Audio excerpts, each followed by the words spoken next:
अस्सलाम वालेकुम मोहतरम नाज़रीन इकराम, मैं फ़राज जुबार आज एक नई वीडियो के हवाले से आपकी खिदमत में हाज़िर हूँ। दोस्तों, आज जिस प्रोडक्ट का रिव्यू हम करने जा रहे हैं उसका नाम है स्पासलर पी। स्पासलर पी जो है ये दो किस्म की मार्केट में एक सिरप शेप में अवेलेबल है और एक टैबलेट शेप में। इसमें जो एक्टिव इंग्रेडिएंट है वो हायोसिन बुटाइल ब्रोमाइड है। दोस्तों, ये एक एंटी स्पाज्मोटिक ड्रग है। इसका तल्लक एंटी स्पाज्मोटिक ड्रग के ग्रुप से है। दोस्तों, बच्चों के पेट में दर्द होता है, पेचस की वजह से हो, मरोड़ मरोड़ की वजह से हो, ठीक है, तो स्पाज्म पड़ते हों, इसमें इसका बहुत ही अच्छा रिजल्ट है।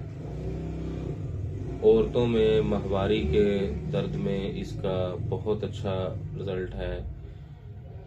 आपके किडनी में पथरी हो, किडनी में सोजश हो, उसका दर्द हो, उसमें भी आप इसको इस्तेमाल कर सकते हैं। आपकी बाइल डक्ट में अगर कोई पेन वगैरह है, कोई बाइल डक्ट के पट्टे जो हैं उसमें उसकी खचाव की वजह से उसको प्रॉब्लम है, दर्द है, आप उसमें भी इसको इस्तेमाल कर सकते हैं। आपके जो जो है आपका पेशाब है, मसाना में पथरी है, उसमें दर्द है, उसमें भी आप इसको इस्तेमाल कर सकते हैं।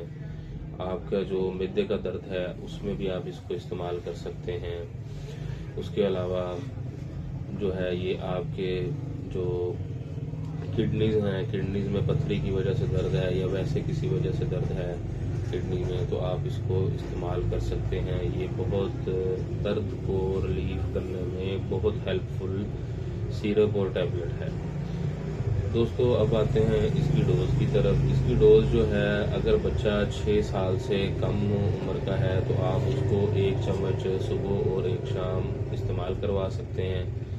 अगर बच्चा 12 साल से बड़ा है तो आप उसको 2 चम्मच सुबह और 2 चम्मच शाम इस्तेमाल करवा सकते हैं। बड़ों में जो इसकी एडल्ट में जो डोज है सिरप की वो 2 चम्मच चाय के चम्मच सुबह दोपहर शाम है। और अगर आप टैबलेट इस्तेमाल करते हैं तो 1 टैबलेट सुबह 1 शाम स्पासलर पी की। और अगर सीवियर कंडीशन है, पेन की ज़्यादा है शिद्दत, तो आप उसको टैबलेट को 2 टैबलेट सुबह और 2 टैबलेट शाम इस्तेमाल कर सकते हैं। दोस्तों, इसके जो साइड इफ़ेक्ट हैं उसमें ये आपका मिद्दा डिस्टर्ब कर सकती है, कै वगैरह आ सकती है या आपको कब्ज़ की शिकायत हो सकती है, ठीक है, डायरिया का भी इशू बन सकता है ज़्यादा डोज लेने से। दोस्तों, हमारा वीडियो बनाने का मकसद होता है कि आपको आगाही फराहम करना, ना कि आप बिना किसी के पूछे बताए मेडिसिन उठाएं और इस्तेमाल करना शुरू कर दें। जो भी मेडिसिन है आप अपने डॉक्टर्स के मशवरे से इस्तेमाल करें और बच्चों की पहुंच से दूर रखें। हमारा चैनल है यूट्यूब पे मेडी इन्फो बाई फ़राज के नाम से और फेसबुक पेज भी मेडी इन्फो बाई फ़राज के नाम से है। उसको सब्सक्राइब करें, लाइक करें, बेल आइकन का बटन प्रेस करें ताकि हमारी हर आने वाली वीडियो आप तक पहुंचती रहे और हमारा जो एक तल्लुक है, वो रिलेशन है, वो हमेशा कायम रह सके। अल्लाह पाक हम सब का हामी नासर हो। दुआओं में याद रखिएगा। अल्लाह पाक हम सबको खुश रखे। आमीन। अस्सलाम वालेकुम।